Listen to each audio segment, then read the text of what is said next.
আসসালামু আলাইকুম। চিনি গুঁড়ো পোলাও চাল আর মুগ ডাল দিয়ে মজাদার ভুনা খিচুড়ির সহজ রেসিপি নিয়ে হাজির হলাম। আর সেজন্যে চুলার উপর একটা বড় প্যান বসিয়ে সমস্ত প্রকার মশলা আমি এখন ভালোভাবে কষিয়ে নিচ্ছি। তো সাথে অ্যাড করেছি এখানে কাঁচামরিচ আর টমেটো।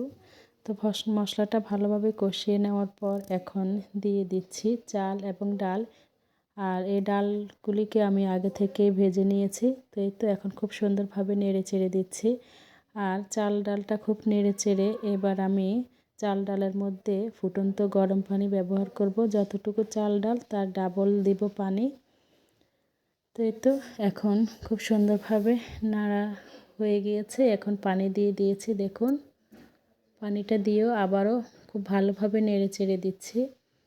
আর এভাবে নেড়ে চেড়ে এবার একটা ঢাকনা দিয়ে ঢেকে দিচ্ছি। তো ফিরে আসছি 15-20 মিনিট পর।